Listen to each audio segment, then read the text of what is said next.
each chapter is wrapped around a kind of false dichotomy, or a set of false dichotomies that we learn to believe from our culture. And you do something that you call diagonalizing with those false dichotomies and the story of the Bible. Could you explain that to us? I think it's the best way to explain it is with an example.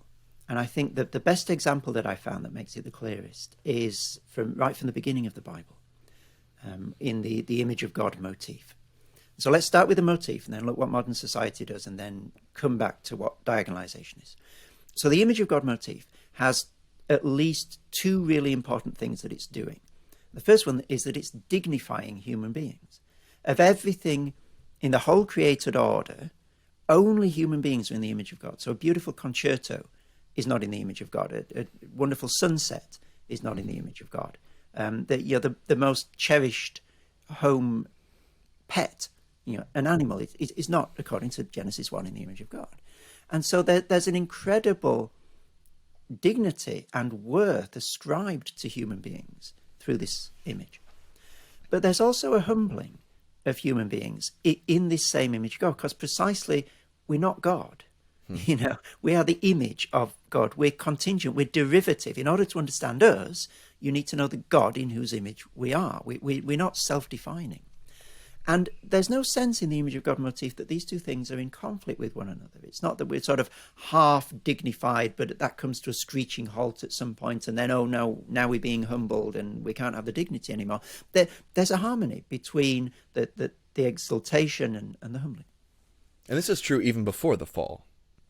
Absolutely, yeah. Genesis 1. Yeah. Genesis 1. Right.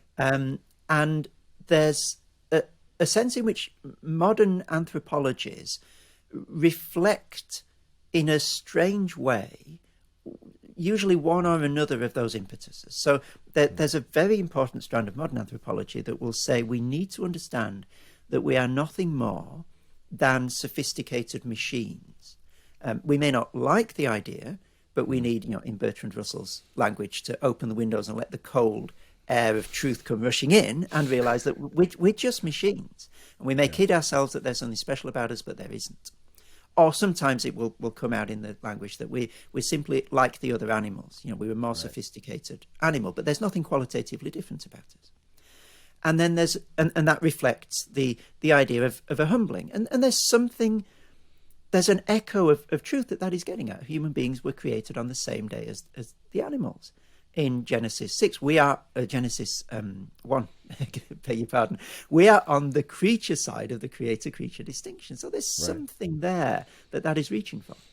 And then there's another strand of late modern anthropology, which sets us up really like gods, or ascribes to humans the things that traditionally only gods did, like defining reality for ourselves, for example. You should shape the world, in a sense, around yourself. You should forge your own way in life and make it all work for you. You should decide what is good and evil for yourself. Well, that's something that traditionally gods did. Not simply Christian gods, but gods in all sort of traditions. They were the ones who decided what was good and evil. You should decide the meaning of your existence for yourself. That's something that gods traditionally did. And so systematically, and John Milbank is really good on this in the opening chapters of Theology and Social Theory, systematically, the things that were hitherto God things have become human things. And we're set up as these particular sorts of gods for whom nothing can stand in the way of our will, sort of a voluntarist idea of God. And this idea... This is where you get the Invictus poem. That sort of thing, yeah. And the idea that you can be whatever you want to be. Right. That's your will. This is voluntarism. Your will is all powerful, all supreme. And within the theological tradition of voluntarism, that there are resources for articulating this quite powerfully. So, the voluntarists, for example, will say that if God wants 2 + 2 to equal 36, then he can. If that is his will, logic cannot stand in the way of his will. It's this utterly unstoppable idea of the will that's sort of been inscribed into humans So you make your identity for yourself, you make your meaning for yourself, the meaning of life for yourself. Anything you want to be, you can be it, because nothing can stand in the way of your will. You're a voluntarist God. And so modernity presents us, if you like, these two anthropologies. And so, you are nothing more than a machine. Oh, and also, by the way, you're a voluntarist God, for whom nothing can stand in the way of your will, not even reality. Now, take these two ideas and go away and live your life in peace and harmony, please. Yeah. It's a psychologically very burdensome position to find oneself in. And both of these ideas have some faint echo of biblical truth in them. So I think what this voluntarist idea is trying to get at is that there's something special about human beings. There is a dignity about humans. There is a special role that we've been given. Adam names the animals and so forth. There's something distinct and God-like about us. The Bible would never say that we are God. But there's something godlike, and also there's something humbling about us, something animal-like about us, created on the same day. And so we come to those two anthropologies as late modern Christians, and what do we do with them? Well, what we don't do is split the difference and say, oh, well, okay, then we must be half machines and half gods. And is everybody happy now? Well, nobody's happy now. That's a if I may make so bold, a stupid position. Yes. It doesn't make sense. And it is very unbiblical to say that we're half machines and half gods. But that's what some people think diagonalization is. It's always splitting the difference and meeting in the middle. That's not what it's about. To diagonalize that dichotomy would be to say, well, hold on. You've both got dismembered limbs of a beautiful biblical body here.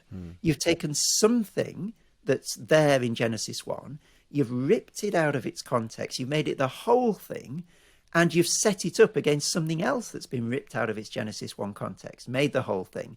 And now you're battling out between yourselves, over here, we're machines. No, we're not, we're gods. And it's like, stop. What you need to do is realize that you're both peddling reductive heresies of a beautiful biblical harmonious truth. And to diagonalize it is to say that. It's to say, you're stop being reductive. Look at how these things harmoniously work together in the Bible. Let's repatriate them. Let's find our creatureliness. Let's let our creatureliness find its true biblical context in the biblical ecosystem of ideas, and let human exaltation find its true biblical context in the biblical ecosystem of ideas. And therefore, to diagonalize is more... It's more like a first way, like God's way was the first way. The image of God comes first, and then late modernity butchers it and mangles it. And so we're saying, can we get back to that first way, please, rather than some sort of, the language that's often used, isn't it, is third way, which gives the impression that the dichotomy comes first, and then you've got to figure out what to do with it after the fact, which is not, I think, a biblical way of going about things.